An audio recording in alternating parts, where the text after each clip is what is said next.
All right, greetings from the Dark Continent. Conscious Caracal here, or Adams van Sail, here to shine a light on a topic that's particularly pertinent and relevant here to our corner of Africa. But I think in the wider scope of things, I think a lot of Americans, a lot of Europeans, and even in other countries are having similar discussions about similar topics, maybe not particularly about apartheid, but about the themes surrounding tonight's conversation. Absolutely. I mean, I've seen it myself, but especially in the United States, you are having conversations about the topics of collective guilt, historical guilt, or historical shame.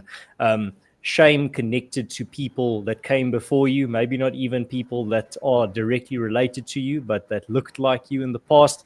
All of these ideas are still bubbling beneath the surface in today's zeitgeist.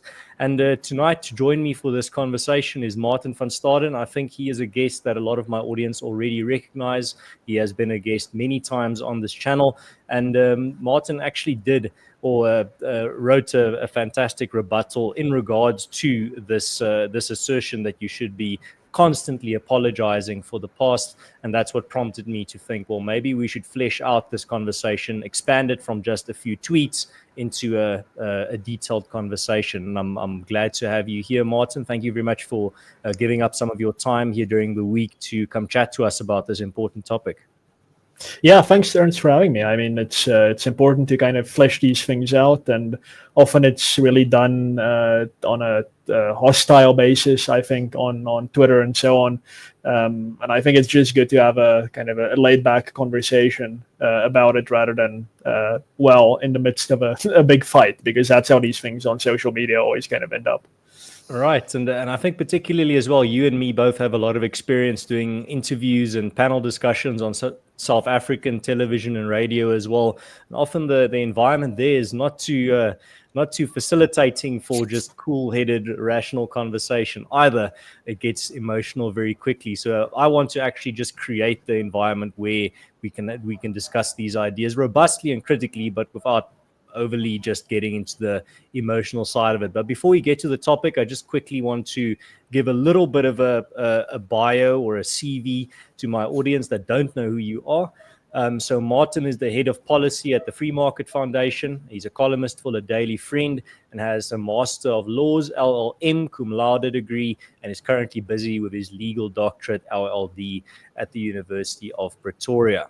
And I think to give a little bit of an intro here, when it comes to a lot of these topics, Martin, I think you'll agree that sometimes maybe in our circles, we that are constantly saturated with policy and politics because it's the nature of our jobs, have thought about these topics like, for example, historical guilt and everything associated with it. We've interrogated the facts and the arguments quite extensively, but that's not the case for most people. Most people don't have the time. Frankly, it's not that they aren't interested. It's not that they're not smart enough or not focused enough for it. It's just like, people have bills to pay, people have jobs, people have families, people have other responsibilities that take up all their time. They don't necessarily have the time to go just interrogate all of these ideas. But at the same time, a lot of these ideas that we will be discussing tonight are affecting our daily lives. They're affecting policy, they're affecting political rhetoric, they're affecting elections to some extent. So they have to be discussed, they have to be interrogated. And that's what I hopefully we can achieve with tonight's discussion. So I think the first place to start off when it comes to this topic of apologizing for the past or having the arguments for collective guilt of a group, whether that be ethnic, linguistic, cultural, racial. Let's start off with some of the arguments that you've encountered for it. I mean, there's a straw man and there's a steel man. So can I give you the challenge of steel manning the arguments for historical or collective guilt, as we see, for example, let's take the case study of Afrikaners have to be collectively guilty or collectively shameful or apologize, for example, for a political system like apartheid. How would you steel man the arguments that you've encountered? Yeah, I mean, that is difficult because it kind of flies so contrary to my most fundamental beliefs. But I think what it comes down to from the perspective of those who do believe that there has to be, they say apology, but I do think that reparation is kind of ultimately what is meant, is this idea that the passage of time does not necessarily extinguish a debt, and that there was damage that was done, and often very severe damage that has been done, and that still lingers many hundreds of years later. Certainly not after apartheid, but of course they take it back to colonialism, and they kind of see all these things as one thing. In the United States, you see the argument of slavery, for instance. So it's the same kind of principle, that this huge damage was done in the past, and the people who did it are not around anymore. So the kind of ordinary accountability mechanisms of pointing to the guilty and saying you must account for the things that you have done is simply not possible anymore. It is not within the realm of reality anymore. And yet, from their perspective, the harm that was done at the expense of some group of people led to the enrichment of another group of people, and that group of people still persists to this day. And the people who make this argument very easily concede to say that, yes, you are not guilty of these crimes that were committed, but because you benefited from it, indirectly, directly, whatever, you do have some level of responsibility to give up the benefits that you have enjoyed from that past wrong. And you have to give it up in favor of those who still suffer from the results of that past wrong. So I guess that's the best way, from my perspective, to kind of sum up the kind of the general premise. I think there's various arguments that kind of flow from it, but I think that's ultimately the premise of where they come from. And I think you've laid out the more like rationalistic explanation, but I think on the more emotional side, there's a need for catharsis or a need for revenge, almost like a need for someone has to pay, and nobody is alive anymore that was involved in this this past wrong. Therefore, there has to be a target, or someone needs to still pay up for the wrongs that were committed. So I think that's the emotional side as well, as that's why there's this focus, I think, on there needs to be a collective apology, almost that all Afrikaners need to go out into the streets, rip their clothes, throw ashes on their heads, and do some type of mourning or apology ritual. It would be a humiliation ritual, most certainly. It would not be a ritual that would be characterized by mercy, redemption, and reconciliation, if I can even use that word. It would definitely be a very revenge-fueled event. It would definitely be when it comes to the actions that are performed itself, it would be a humiliation ritual. So at the same time, I think to add to that, when it comes to the catharsis or the revenge that is sought, it's often not very clear where the lines end of who is guilty and who is not. Often it's these fuzzy lines of, well, everyone that belongs to this ethnic group, or everyone that belongs to this particular culture, or in the United States, everyone that belongs to a particular race. But then when you try to tie that group back to the perpetrators of the wrong in the past, then things get very messy. Then you often realize that most of these people aren't directly descendants of those that committed the wrong. Most of them, I mean, in the United States, a good example would be a lot of people that their ancestors immigrated to the United States after the historical wrong was committed. There's just so many obstacles in the way. And in South Africa's case as well, I mean, you have no idea the voting record or the political opinions of every Afrikaner's ancestors or the people that came before them, but then everyone is just painted with this broad brush. So it just falls apart completely there. I don't know if there's anything else you want to add there in regards to some of the arguments you've encountered.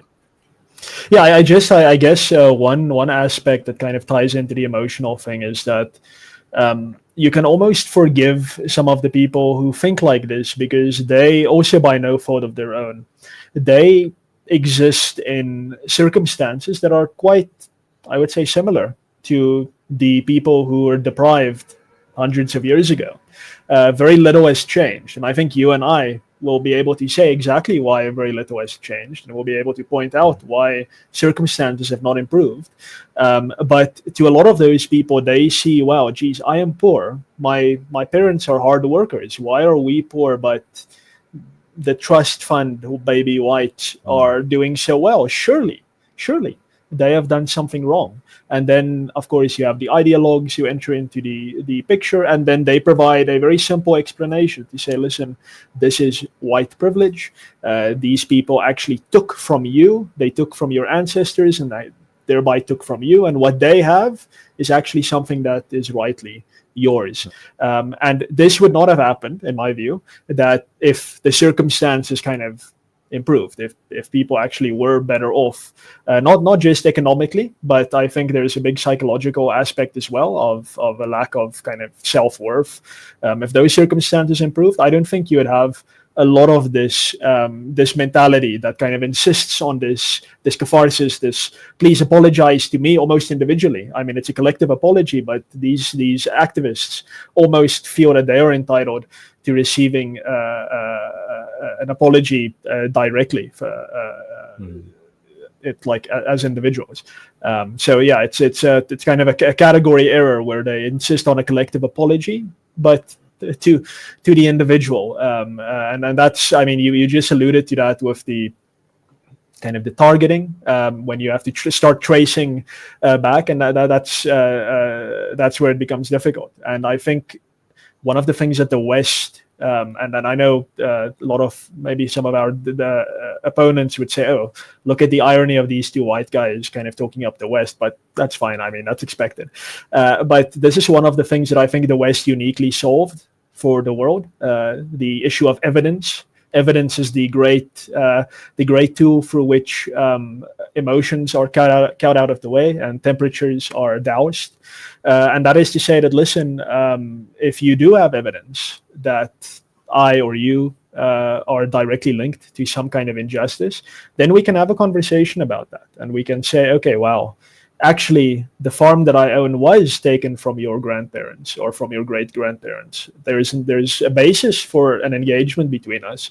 And in law, there is actually an engagement for reparations between us. But that's difficult. That's difficult. And difficult isn't nice. So these activists prefer the easy one. And that is to say that, listen, I have deemed you to be guilty because you look a certain way. And I would punish you on that basis. And it reminds me actually quite a bit of the restitution process for land that's already in place in South Africa. I mean, for our foreign listeners, there is a process, believe it or not, in place in South Africa that has been in place for decades, where if you can bring the evidence to the process that you were dispossessed or your family was dispossessed after 1910, or was it after the 1913 Land Act? You get that land restituted, and you can either get the land itself back, which the state then buys from whoever owns that land at the time, or you can get monetary compensation.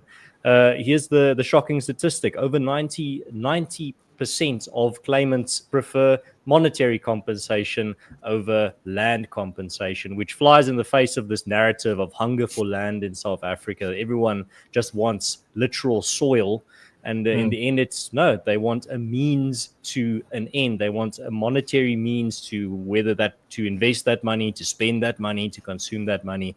That's up to them. But they want it's the means that are provided by the monetary compensation that they're after. It's not the soil. It's not, as you said, it's not soil in a packet. It's not like literal ground.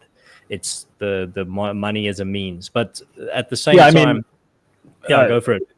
Just if I can come in on that, I mean, I think that highlights that what we're up against here is we're not up against the masses, and that's something that a lot of people kind of don't see. It's not a white minority in the US, in South Africa, whatever, against a huge black entitled class asking for handouts. And the land question is a good example of that. I mean, farming is tough. I can't farm. People call me a boer. I haven't farmed a day in my life. I won't ever farm a day in my life. But as you've pointed out, we have a very deep cultural connection to our land. But that does not mean we're farmers. And you will not see me anywhere near a farm doing hard labor. And most people feel that way. It is the activists that we're up against who have this romantic, and it goes back to Marxism at the end of the day, but this romantic concept of the kind of agriculturalists who are chased off their land by big capitalism. And what we're actually doing here is we're trying to get the proletariat back onto the land to go and farm and prosper, which is, of course, a totally romantic fantasy. But the activists have succeeded in kind of controlling the narrative. But just, I think the point is important that there is no mass call for reparations or for land or whatever. Ultimately, most people just want a good life, a comfortable life, economically prosperous life. Yeah, I know we're not discussing in particular the land debate in South Africa, but just a final point there. I often just refer people to a Google Earth satellite image of the Northern Cape, and I just ask them, if you think you have the minerals to go farm on the literal surface of Mars, then you can go try. My ancestors have farmed there. I mean, my direct ancestors come from that part of the country. They farm sheep there and know how to farm on, like I said, on the surface of Mars. If you feel you've got that in your pants, then you can go try. But I know for a fact the majority of people have no desire to go live there, or to not even talk about to farm there. But anyway, Martin, I mean, we've steel manned the argument. We've laid out the foundation. I actually want to, before we get into particularly apartheid, I want to just the case study of Apologise for Apartheid. I just want to hear from you first, the rational argument against the steelman argument that you represented. So before we get to the specific case, let's just get to the argument itself. What is your response to the argument that you steelmanned at the beginning of the conversation? Yeah, I think there's maybe two things to say here. The first thing is the response to that argument is, for me specifically, kind of on an individualist basis, and I might say on a logical basis, the fact that I am not the one who did the deed, and no one else around today are the ones who did the deed. And as a result of that, we cannot be held responsible for that deed. Now, it would in fact be immoral to hold someone responsible for something that they did not do, especially to punish them, even though they always say, the activists say, that we do not want to punish you. You eventually get them to say that. It's not about punishing you. It's about justice and rebalancing the scales. But the way they engage with you, I think it's very clear that they actually don't like you and they want to punish you.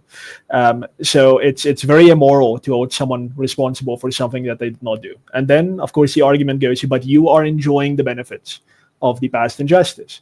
So in fact, you're not innocent. You are reaping the reward. So how could you just say it's immoral? The answer to that is a little bit more uncomfortable, I think, for a lot of people to hear. But this is the reality, and that is that we are all beneficiaries of some past injustice.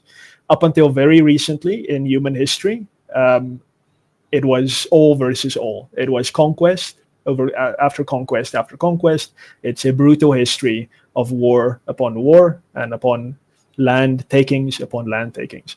The humanity's we haven't escaped it completely, but I think it would be difficult to deny that the last 200-300 years, but certainly the last 100 years of human history is exceptional. It's very exceptional in human history, where we've actually started to say, listen, other than our raw power, there are certain rules that kind of bind us, and we cannot just do whatever we want.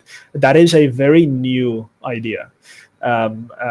We had rules within our religions, within our societies, within our communities, but slowly but surely there is this developing idea that actually there's rules that transcend and we have to abide by them. And some of these is you can't take land anymore through conquest. There are some leaders out there that disagree, but ultimately I think there's some consensus now around that. But that is recent. That is a very recent idea. Before that, it was conquest upon conquest. It was all versus all, and it was bloody and it was brutal.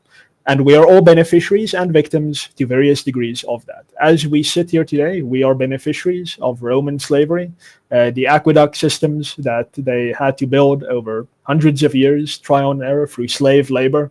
We are all massive beneficiaries of that, each and every single one of us. And you don't see anyone going around saying, my goodness, human civilization are beneficiaries of Roman slave labor, and therefore we must give up these immense privileges that we have to some amorphous group of descendants of Roman slaves. No one is saying that because we're all enjoying the spoils of war together.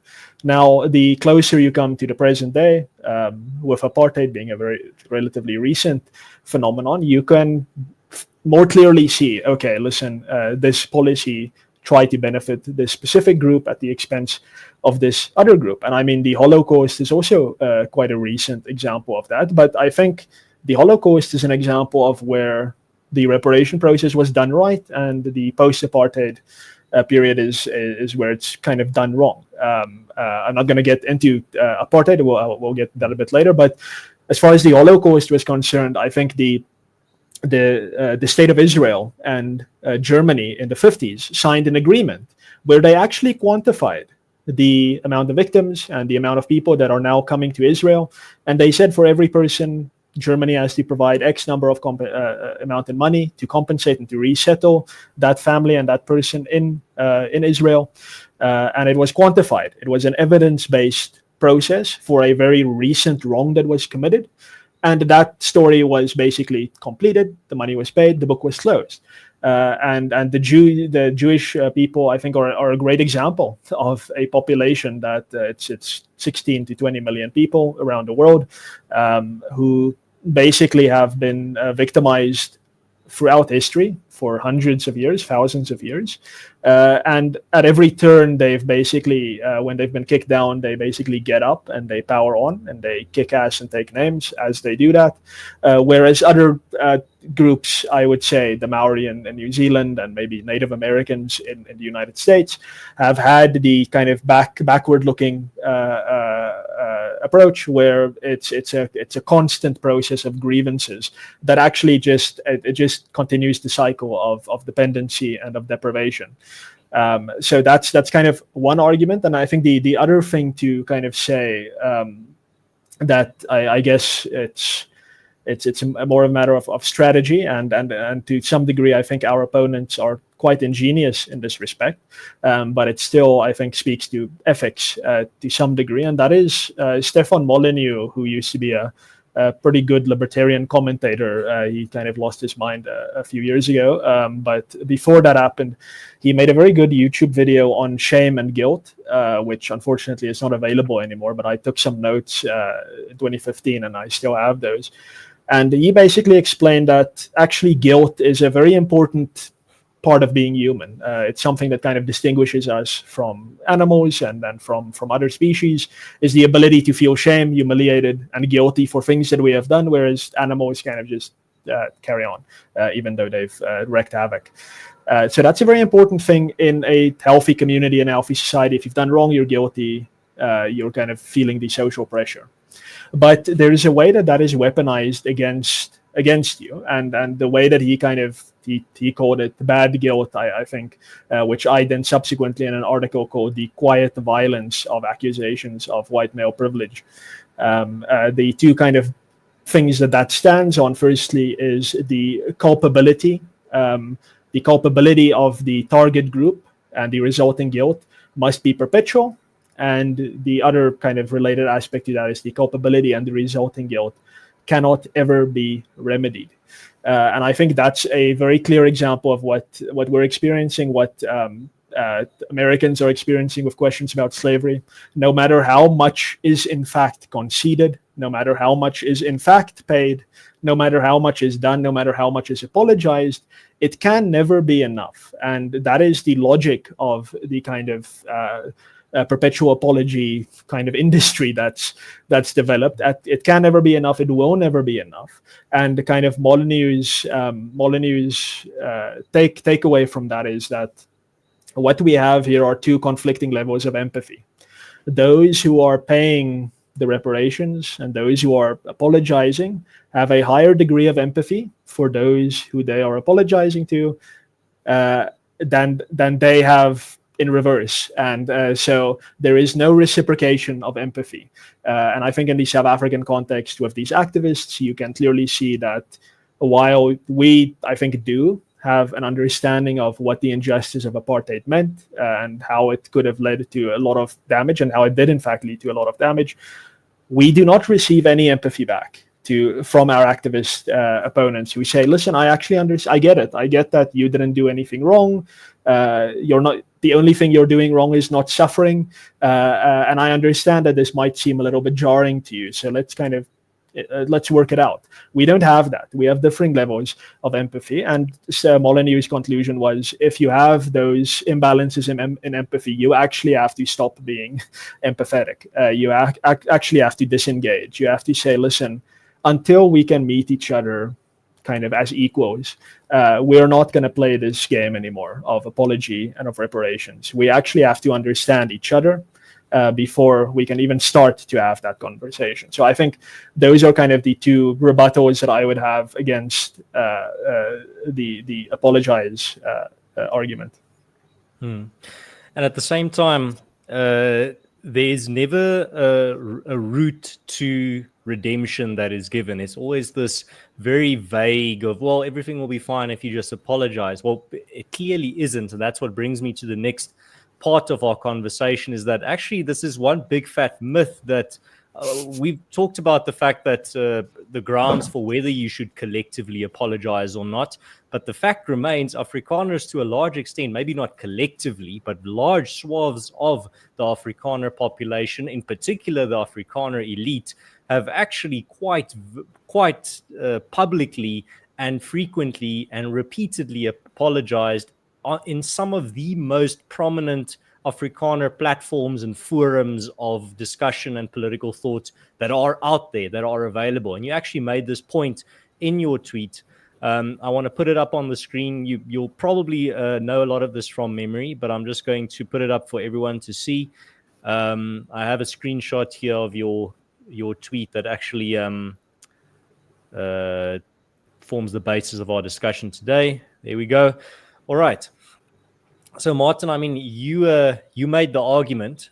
Can you go through some of these examples? Because I mean, I would bet that a large portion of my audience are unaware of most of these examples that you mentioned. Now, even though they are on the screen, this conversation is also going to be turned into an audio version. So if you can just go through some of those examples just for a matter of record, to put it on the record, because like I said, I think a lot of people are unaware that these things happen, that these statements were even made, and that's why a lot of people fall for this propaganda that, quote unquote, there's never been an apology. I don't really think there can be a more clear apology, even if it's, as we said, even though we don't think it's necessary that an entire group of people should feel guilty or apologize. The fact remains, apologies have been made, and they've been made from the upper, like, cream of the crop elite of the group that is being collectively guilted or shamed. So you can go ahead, give us some of those examples that you mentioned there, please. Yeah, sure. I mean, if you want to keep them on screen, just so I can kind of keep track of them. These are a few that kind of came to mind off the cuff. And I'm sure that if you do further research, you will find many more. And I know some people have mentioned more in the comments to this tweet. I think the first thing to note is that never in human history was there, nor ever will there be, an example of an entire ethnic population apologizing or celebrating or exhibiting any kind of emotion collectively. That's just impossible. So what you just said about kind of the method of apology is kind of unclear, and I think it's obviously purposefully unclear. So keeping us on our toes is kind of our opponent's agenda here.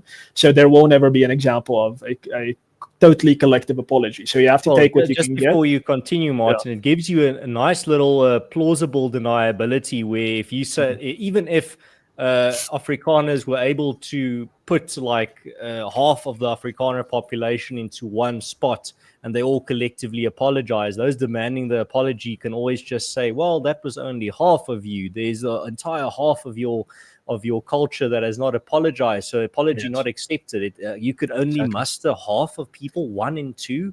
Is that the best you can do? That's probably what would happen. Absolutely, that would absolutely happen, because, as I said earlier, it's about the culpability must be perpetual, and the culpability can never be compensated. So that's how it works, and it can't be otherwise. So yeah, I mentioned these few things, and not all of them are actually express apologies, but I do think they form relatively good proxies for apologies. But let's start with the actual apologies, and that is F.W. de Klerk. So he was the leader of the National Party, which led South Africa for many years, even before 1948, but at least since 1948 to 1994, it was the undisputable political bloc of the Afrikaner nation. And at various points in its history, it basically commanded the support of around 80% of Afrikanerdom. So I feel pretty comfortable saying that at some point most Afrikaners supported the National Party, and many did so for fine reasons, others for less fine reasons. But he apologized expressly and unconditionally. He added that he apologized unconditionally for apartheid. So not only was he apologizing on behalf of Afrikaners, but he was the leader of the government. And that institution, which implemented apartheid, apologized unequivocally and unconditionally. And I think he did so repeatedly. I don't think de Klerk did that just once. I think he did so repeatedly, certainly in his later life, but I think in the 90s as well. Then you always had a leftist streak amongst Afrikaners, and it's not really necessary for them to have apologized because they always opposed apartheid. But nonetheless, Beyers Naudé, a very prominent, I would say, relatively kind of activistic Afrikaner pastor, he apologized unconditionally for apartheid. Then you had Adrian Vlok, who was the Deputy Minister of Justice for Law and Order during the late apartheid era, during the kind of the very kind of intense securocrat era when the government of PW Botha kind of enforced relatively strict authoritarian measures to quash opposition to the regime. He apologized later in the form of groveling before Frank Chikane, who was at one point a victim of police brutality, and washing his feet. And from what I recall, some other prominent people also did similar things. I don't think you can find any more of an apology than that. But I think for me, the more important aspects follow from there. So let me just add one more that other people pointed out, which I was aware of, but I think it was remiss of me not to include it. The Dutch Reformed Church, the Nederduits Gereformeerde Kerk, the biggest church amongst Afrikaners for most of their history since the Cape Colony days, apologized for apartheid in the 80s. Before apartheid ended, they apologized for it while apartheid still existed. The Church of Conservative Afrikanerdom, which was routinely accused of being complicit in enforcing this brutal system upon Black South Africans, apologized. They said sorry, and they said that this is inconsistent with Christian teaching. So they apologized, our religious leaders.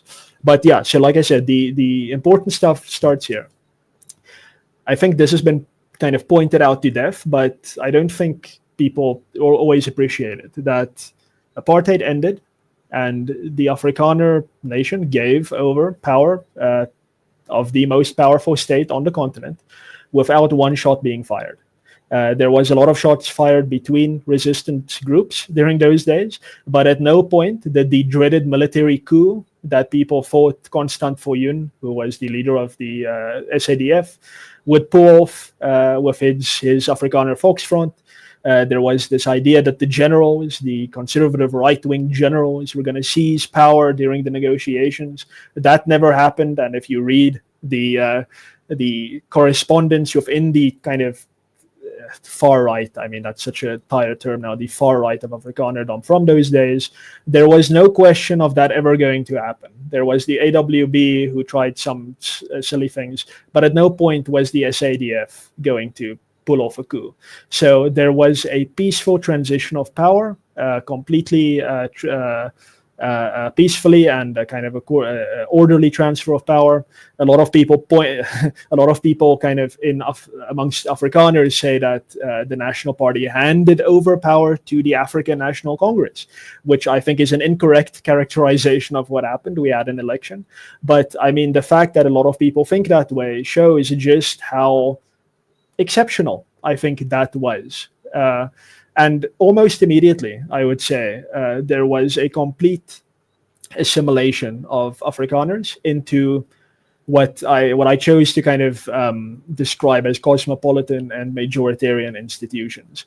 So Afrikaners in large numbers went over to the Liberal Democratic Party at the time, today the Democratic Alliance. I think most Afrikaners are Democratic Alliance voters.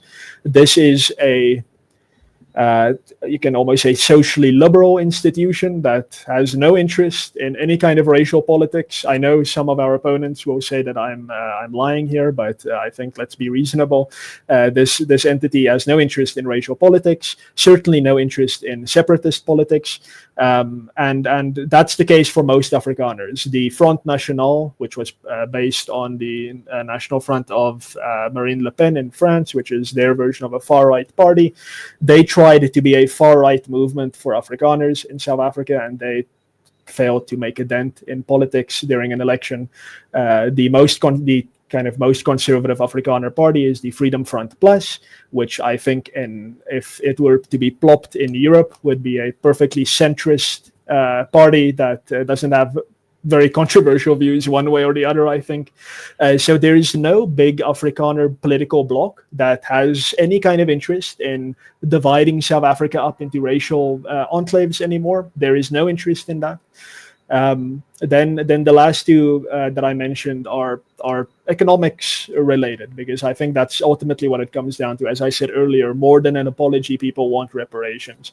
And I think the key thing here is that Afrikaners, it is true, still make up, I think, the more wealthy section of the population in South Africa. I think that's hard to deny, along with white English South Africans.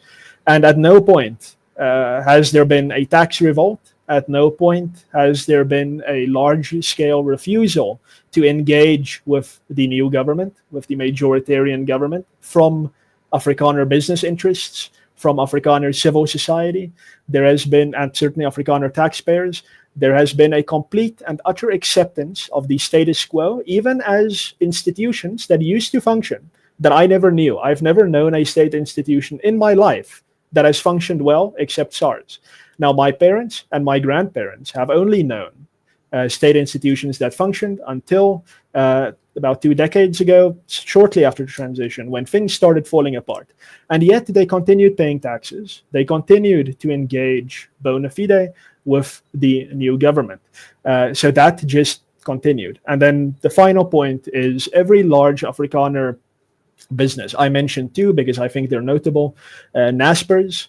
I think very few people know this, but Naspers stands for Nasionale Pers, as in the press of the National Party. Naspers was an institution founded by the National Party in the 1910s. For the longest time, I think in the 80s, up to the 1980s, the board of Naspers, of the Nasionale Pers, had members and leaders of the National Party on it. That was brought to an end by P.W. Botha. So Naspers is today a level 4 BEE contributor. BEE, to your foreign listeners, I think is a kind of an equity program that it says it's voluntary, but ultimately it forces businesses that are white and not transformed enough to give up equity in the ownership of the business to Black South Africans and to usually politically connected Black South Africans. Unfortunately, it's not broad-based, it's just elite empowerment. But ultimately, Naspers is a very transformed organization today. And Remgro, which grew out of the most wealthy Afrikaner institution, Rembrandt, founded in I think the middle of the previous century. And I think you can add Sanlam and all these Afrikaner institutions. I'm excluding white English South African businesses now, because these were businesses started by Afrikaners and kind of grown into huge, vast riches by Afrikaans-speaking Afrikaners. And all of them, I think there is no exception, have come into the new South Africa with a big smile and have engaged with the laws, the redistributionist nonsense that has been thrown their way by the new government, and they've willingly over backwards in many cases to satisfy the government's demands, no matter how ludicrous. Yes, absolutely. And if you look at our opponents, you would think that actually these businesses have just refused. They're not engaging with BEE. They're just kind of stubbornly kind of sticking to their guns and just appointing white Afrikaners to kind of run their business, and just kind of that is complete nonsense. So that's just kind of a short list. And as I said, I think there's many other examples of direct apologies, but more than that, of substantive things that individual Afrikaners have done, individual influential and powerful Afrikaners have done, more than what I, as a normal, just a dude, can do. I mean, I can give my car to some random guy and then I won't have a car, but that's meaningless. These are big businesses. These are huge institutions. This was the most powerful military on the continent that I think most people agree could have established a junta and kind of kept apartheid going for another 50 years. I mean, that did not happen. Nuclear weapons. Exactly, and they willingly gave those up. The first country in human history to take nuclear weapons and to dismantle them, rather than using them, as people often kind of, I hate to diminish kind of the suffering of apartheid. So let me just make this clear. I think apartheid was a terrible system. I think it was authoritarian, and as a kind of a liberal myself, I would have found it very difficult to kind of exercise my liberties under that dispensation. So I think it was an absolutely terrible system. So I don't want to diminish that. But what people say nowadays is that apartheid was genocide. Right? That it was a concerted effort by white South Africans to effectively kind of ethnically cleanse South Africa. It was never that. And you mentioning nukes is important, because if ever there was a perfect tool of ethnic cleansing, then that would have been it. And if there was this agenda to just wipe out non-white South Africans, that power certainly existed. And that power was never exercised. And this military, and kind of, as I condemn apartheid, I have huge admiration, massive admiration for the old South African Defense Force, which bravely stood up to communism, bravely defended Namibia from being swallowed up by international communism, right up to the end when it could become a liberal democracy that I think has been doing relatively well. And that institution that really has been restrained. The SADF was a very restrained modern Western military on the African continent that you do not have to look far to compare to other militaries in Africa to see how bad it could have been. And those generals, those far-right generals, they never had any intention of committing any coup or anything. Same story in Rhodesia. The power was simply handed over. And I think that is far better than a groveling apology. I think that is far more meaningful than a groveling apology. It shows that Afrikaners, I think there's always kind of individual holdouts, but on the whole, Afrikaners want a South Africa to kind of live in peace with everyone else, to assimilate into the same institutions, provided, and this is kind of the end of my tweet that I kind of also had to include, was provided that we are not targeted based on our race, provided we are not victimized for things that we, as the new generation of Afrikaners, did not do, because that will not be acceptable. Unfortunately, I think a lot of people misjudge kind of the new generation of Afrikaners to assume that we're we're millennials and yippee, we're gonna kind of be lily-livered and kind of just roll over. But the fact is, we did not do the things that are being laid at our feet, and I don't think there is no basis upon which we will say that we are going to willingly walk into suffering. Any rational society, any kind of forward-looking, call it progressive society, would appreciate that people who are not suffering must continue to not suffer, so that we can care for those who are suffering and get them to a position of prosperity. And we're certainly not going to upend that reasonable understanding and turn it into a situation where people are not suffering. And on the whole, I would say Afrikaners are not suffering. Voluntarily say that we will enter now into poverty and destitution just so we can satiate the demands of a bunch of equally, if not more, privileged activists. Right. I mean, often overlooked fact as well is the 1992 referendum as well, where millions, almost 3 million white South Africans voted, and almost 70% of them voted to end apartheid. This is a willing end. It's almost like if you want to blame a group for collectively instituting a system, and that group then and you want to blame them for that, then that group also deserves credit for collectively ending that system. It's the same with, for example, the British ending slavery. But at the same time, when it comes to this whole timeline that you've given, I mean, there's so many other examples.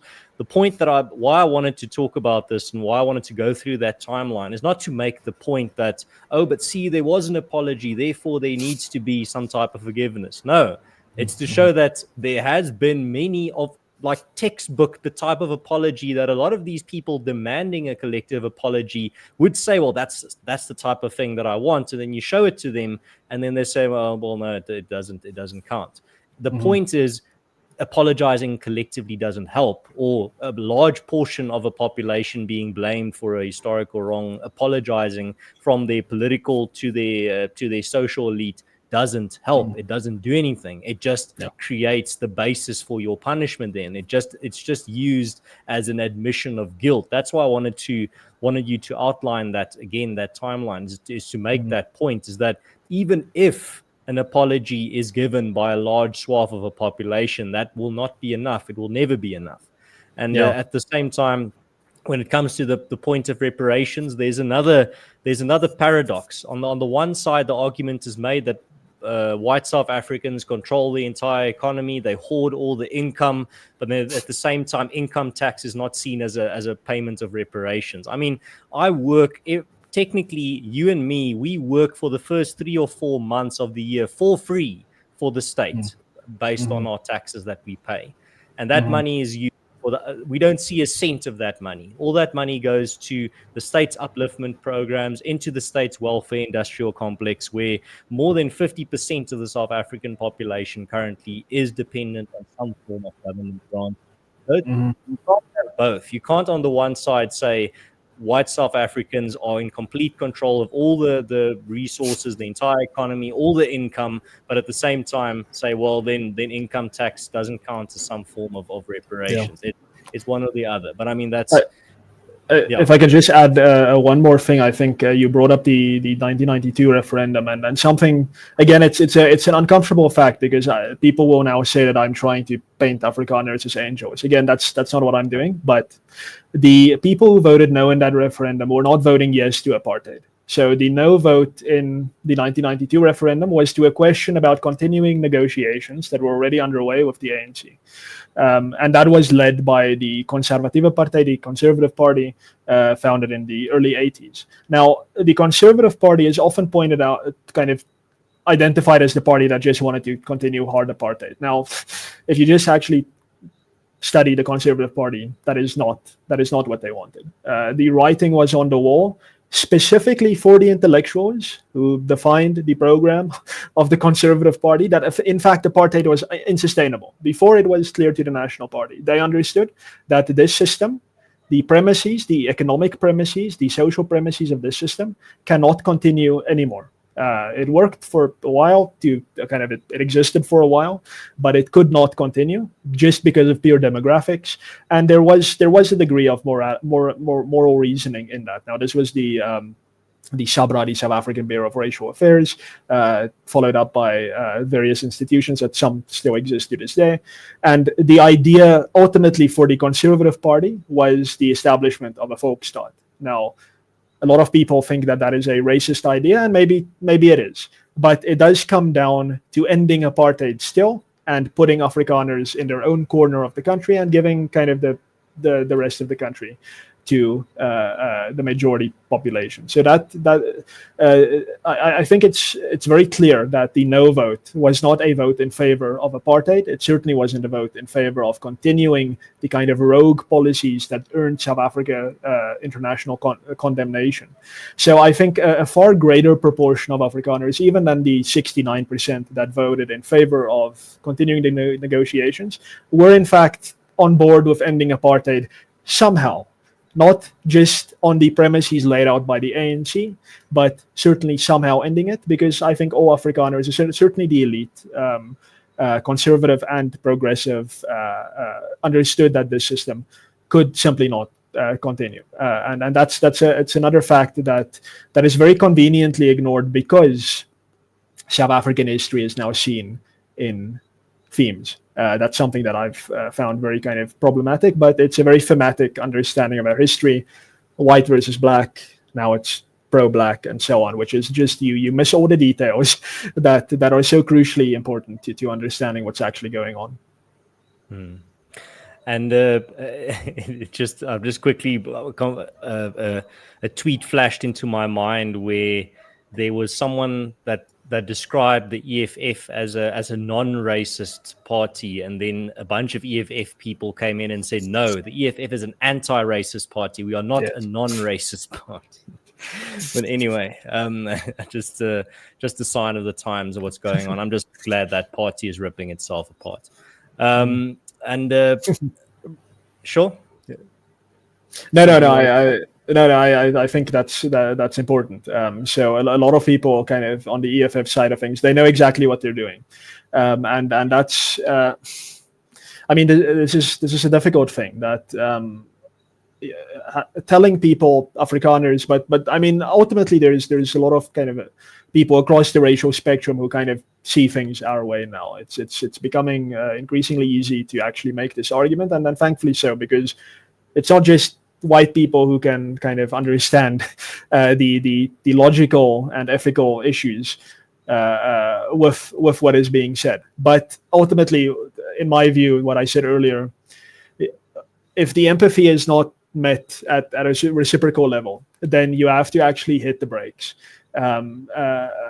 Everyone has to receive the memo at some stage, and there's a large portion of Afrikaners who still have not received the memo.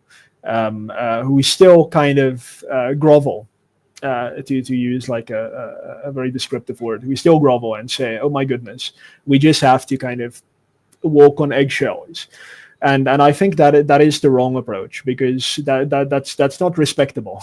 I think that we can ultimately kind of win a lot more respect from fellow South Africans if we just say, listen, actually, we're ready to build now. And that's why I love the work that you guys do in the Solidarity Movement and Afriforum specifically, to say, listen, we're ready to take hands and to build, kind of to be productive, and to we're gonna reject every form of victimization against anyone, but specifically against ourselves.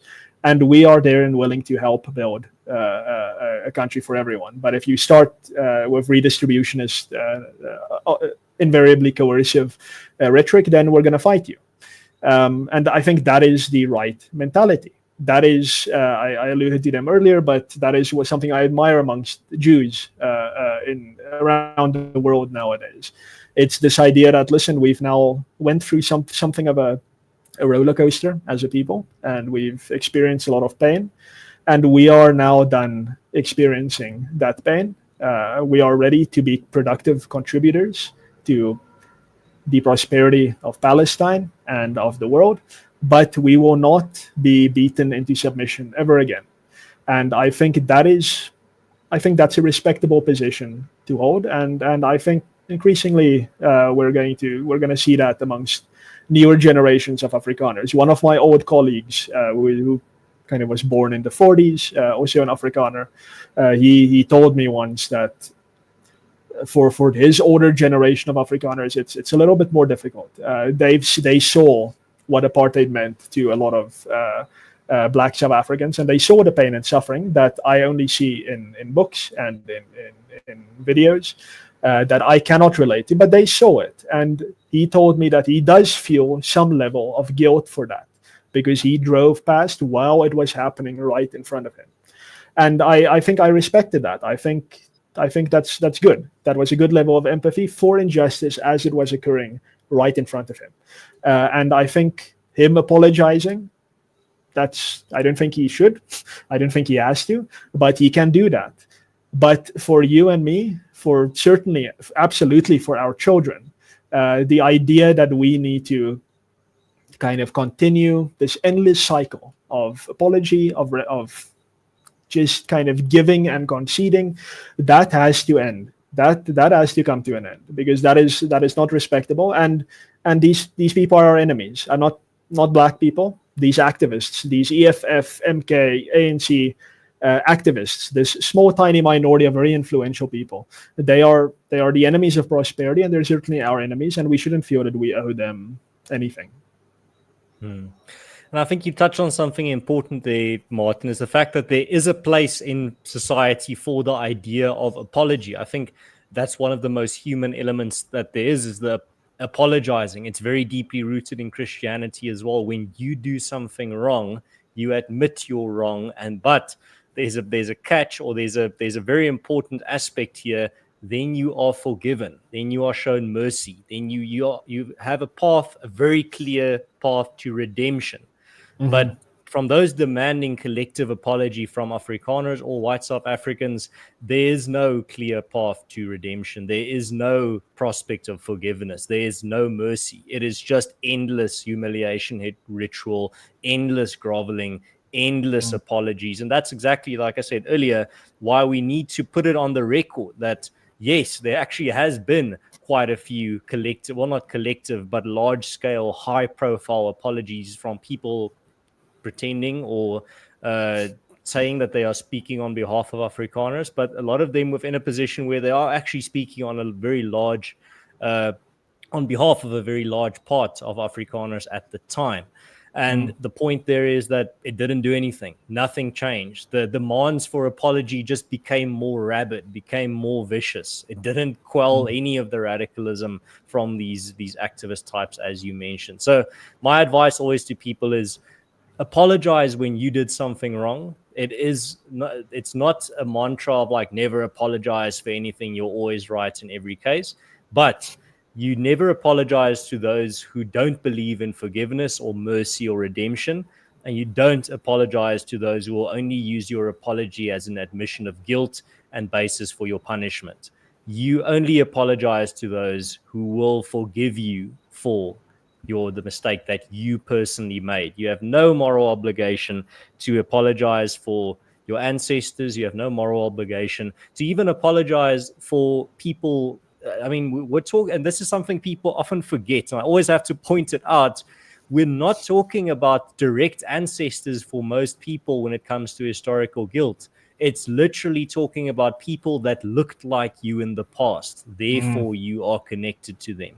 Yes. That's the central absurdity here, and people keep dancing around that fact. That's why I keep pointing it out, is that no, I will not apologize for the actions, no matter how bad those actions were, of people in the past that looked like me. It's not my great-grandfather, it's not my father, it's not my great-great-great-grandmother that did whatever wrong is on the table, unless, as you said earlier, you can come with evidence to me that, well, your father committed this crime, and then we can take it from there.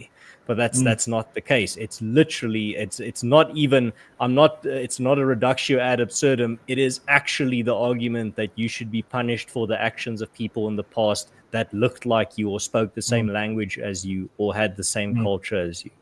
Yes. I think you touched on something there. You said that you don't have an obligation to apologize. I think you have a responsibility to your children to stop apologizing, because you are not just. It's a moment of kind of relief for you, maybe a fleeting moment, which you'll be brought back to earth very quickly when your apology is not accepted. But you are basically just kind of carrying that burden. You're accepting that burden and you're giving it to your children, your completely innocent children. And I think maybe if that's necessary to see it that way, and I think it's true, then rather see it that way. Not only do you not have an obligation to apologize, but you have a responsibility to your children to not give them this burden. You should not. I was brought up, and then I'm sure our opponents will say, "Of course you were." Clearly white supremacist, of course. But I was brought up to thank God for my privilege, to say, thank goodness that I am not suffering. My parents they worked so that I do not have to suffer. And hopefully I will work so that future generations do not have to suffer. Now, if you accept the burden of apology, the burden of I have this privilege, which I am obliged to give up, you are selling your children down the road. You are saying that, listen, my children have to suffer for there to be justice, which is sick. Yeah, you shouldn't do that. We have a choice as Afrikaners, and actually I think I'm not going to act like I'm this guy who's now kind of revealed to Afrikaners anything. I think we made this choice years ago to not be the Maori, to not be Native Americans, to not be a group of people who kind of say we're done now and we're gonna kind of wait for the storm to pass us and then hopefully kind of things will go better in the future. We said, listen, we've kind of paid our dues, and we are ready and willing and able to help build prosperity for everyone. And it's not difficult. It sounds like a big job. It's not difficult to bring about prosperity. You need a free market and strong institutions and active communities. And then we've decided to do that rather than to kind of play the guilt game. And I'm very happy as an Afrikaner, certainly, that is the route that we are going down. It gives me immense relief that there are leadership figures amongst Afrikanerdom who decided to go down that route, because it could very well have gone down the Al Sharpton NAACP kind of route of just constantly, as Afrikaners now demanding apologies from the black majority for the 140 race laws that are still on the books. I do not want an apology for the race laws that target me. I do not want anyone to apologize to my children for that. I do insist that stop. And I think we should insist very vociferously on those targeted legal measures ceasing. But I think Afrikaners have made that decision that we would rather be more like the Jews rather than a groveling population that's basically overcome by guilt and overcome by shame and has lost its sense of self-worth. I don't think we're there. So thank goodness. I want to read some comments before we say goodbye, but one of the comments actually relates very directly now to something you said. Zach asked earlier, why don't AfriForum appeal to the king themselves? He was asking about an apology from the King of England for the concentration camps in the Anglo-Boer War. That relates exactly to what you were saying now, is because that will shackle the Afrikaner culture to an inferiority complex. That's the hard, frank truth of it.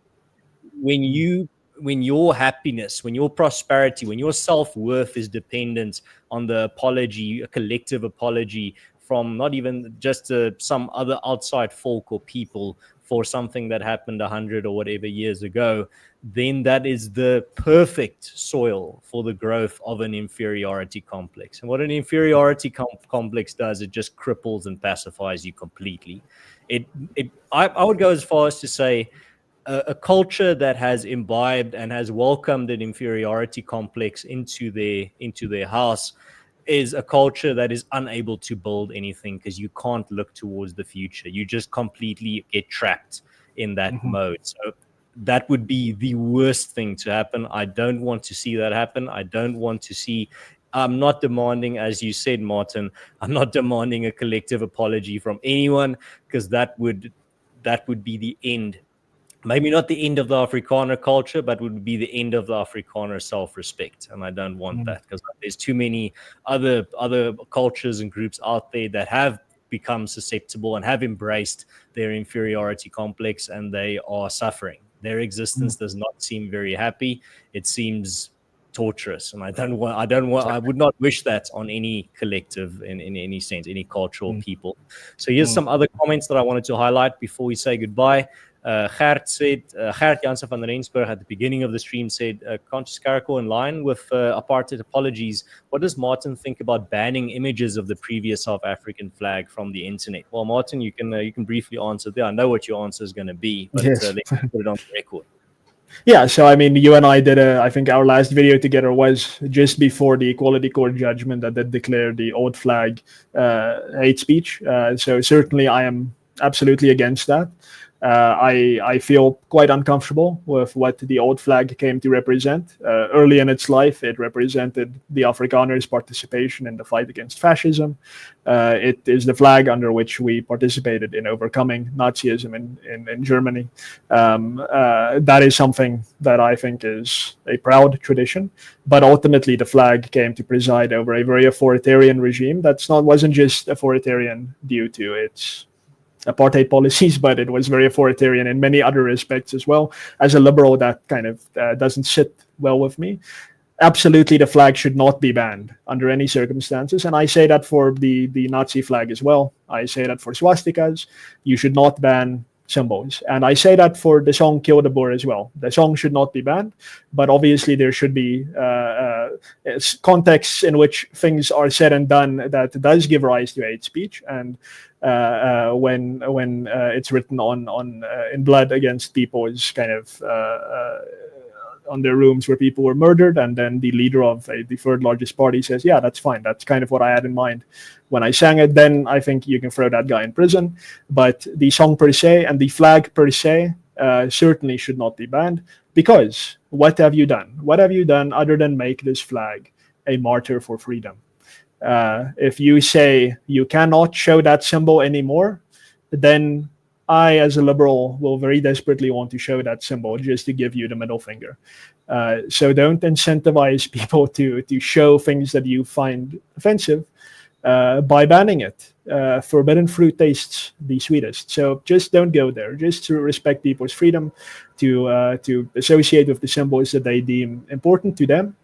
And rather have a conversation about it rather than using the overwhelming force of the state against it. So no, I'm absolutely 100% against the banning of the old flag, and that the judgment, which I've read a few times, is absolute trash. I don't know how that guy became a judge. Unfortunately, I don't have much faith in the other courts getting it right either. So it's a separate problem. Right, and then another comment here from Carter, who says, Carter Cassius says, didn't the Zulu kill off a bunch of people before white people arrived? Maybe they should feel guilt as well. I think the rule is I don't want any culture to feel collective guilt or to be collectively shamed. I don't think that's very productive at all. As a pro-culture person myself, as a pro-human diversity when it comes to the different cultures and ethnicities and types of collectives out there that I want to preserve. I don't want a monotonous, just standardized humanity. I also don't want. I want human cultures to thrive. I don't want any cultures to be shackled with collective guilt. It's an immoral, moral, and cruel idea. Miller de Wet says, my family and I have been in the UK for 3 years. We are moving back to South Africa next year. Can't stand the culture, not to mention always watching Big Brother government. Ek mis my land. Well, that's fantastic to hear. Not good for the people still trapped there in 2024 in the UK. But unfortunately, I mean, the UK is this weird phenomenon where your police force are useless, but you still live in a nightmare police state. It's the weirdest, strange coming together of two facts. There Sideline was a opinion point, says. Ernst, if I could Sure, just say something there. I sure. mean, that's someone said earlier whether we kind of the King of England kind of owes us an apology, but I do think we probably have it a little bit better than the people of the UK nowadays. That's really become something of a kind of a tin pot African dictatorship somewhere in Northern Europe. Quite bizarre to view, and up until a few years ago, I would have said, "Geez, I hope one day I can kind of immigrate out of South Africa to save myself from impending doom." Increasingly, I'm thinking, wow, geez, I think I'll stay. Yeah, uh, I'm just grateful that the walls don't literally listen to me. Sideliner opinion says many people reap the benefits of and are therefore privileged for having had good parents, religion, and supportive, loving family structures who left them a material and moral legacy. Of course, me and Martin, everyone has many different privileges, not the type of privileges that you hear in the zeitgeist. The privilege of, for example, having loving, dedicated parents, going to a good school, having teachers that actually teach you, give you a quality education, having had good friends, still having good friends. That's a major privilege as well. There's so many of these different privileges, but that's too uncomfortable. The people talking about privilege are not talking about that. They're talking about some other fictional reality. And then I've already read that one. Lowbrow Mkatkati says, damn it, I always catch the tail end of these. We'll have to rewatch when it gets uploaded. Martin is a national treasure. Well, that's a massive compliment. Thank you very much there for the nice comments. Brendan Hill says, Martin's tweet felt like a zeitgeist shifting moment. Well, I sure hope it is. And then Sideliner Opinion says here, thank you, Martin Arends, for digging this trench and standing firm against the cultivation of never-ending collective guilt and eternal victimhood. Well, thank you very much, Sideliner Opinions, for your nice comments as well. Yeah, I'm just checking here. I think we've reached the end of the comments that I wanted to highlight there. Martin, thank you very much for your time. Thank you for coming on here on a weeknight to chat about, I think, a topic that's still important, that's hopefully within our lifetimes or in the near future is not as important anymore. Maybe it finally moves a little more into the periphery because we've actually settled a lot of these matters. But I think at the moment where we find ourselves in the zeitgeist of 2024, it's still a very relevant topic. And as I said at the beginning, not the answers that we provided here tonight are not as obvious to many people. A lot of people still struggle with this idea of collective guilt and the historical shame. And some people feel pressure that they have to apologize. But as you said, maybe you have a moral duty to not apologize. Maybe you should start thinking about it in that way. I don't know if you have any concluding remarks that you want to say before we say goodbye. Yeah, I guess just kind of in general, I mean, this was a conversation very much on this specific topic of apartheid and Afrikaners. But I do think it's important to point out that last part of my tweet where I think that the only offer on the table, I think, from my perspective, is we have to treat people as individuals. As far as government is concerned, I think cultural groups exist and they're certainly a feature of our reality. But for as long as all of us, pay taxes and the government doesn't say, well, you're an Afrikaner, so you're a second-class citizen, so you can pay second-class taxes. I would have loved if they said that, but they don't say that. So we're all taxed equally, and therefore, unfortunately for our activist opponents, we must be treated equally. So I know a lot of people want to construe this conversation as kind of two white guys kind of patting each other on the back about how not guilty they are. That's fine. They can construe it that way. But yeah, ultimately, it's about respecting people as individuals without losing sight of the existence of larger ethnic and cultural groups. And then just the other point that I always think is important, the important takeaway from these types of things is, listen, at some point, the answer is going to have to start being no in South Africa. The answer has been yes for three decades now. And for some of that time, I think the answer should have been yes. But yeah, it's now time to just say, kind of an unconditional and unapologetic no for any further demands for extractions of resources and of dignity. Ultimately, the answer is just no. So let's rather take hands and kind of build a nice, prosperous future for everyone together. But no more rent seeking. The answer is no. Right. Yeah, Martin, the last question is not a topic-specific one. It's just if people like your ideas and they like this conversation, where can they find more of your writing or more of your video content or whatever in any format if they want to hear more?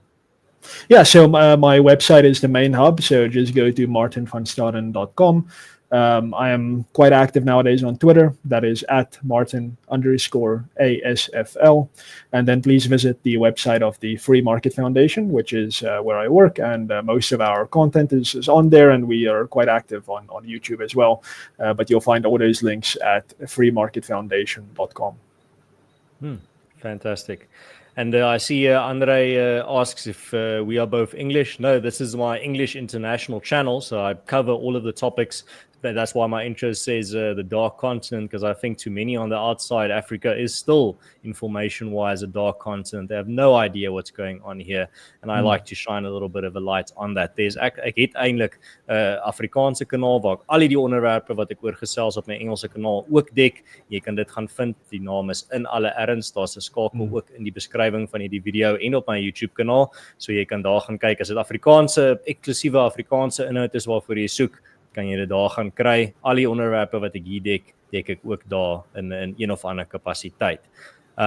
Yes, so Martin, thank you very much again for your insights here tonight. I'm glad we could have this conversation, even if it just gives a little bit of extra insight to some people. If one person finds it valuable or it makes them think in a new way, that's already a big victory for me. But I mean, it was enjoyable on itself, even if there was no audience. I really enjoyed it, and thank you again, as I said, for giving your time of day on a weeknight to talk about some, I think, important matters, and I look forward to our next discussion on another important topic in the future.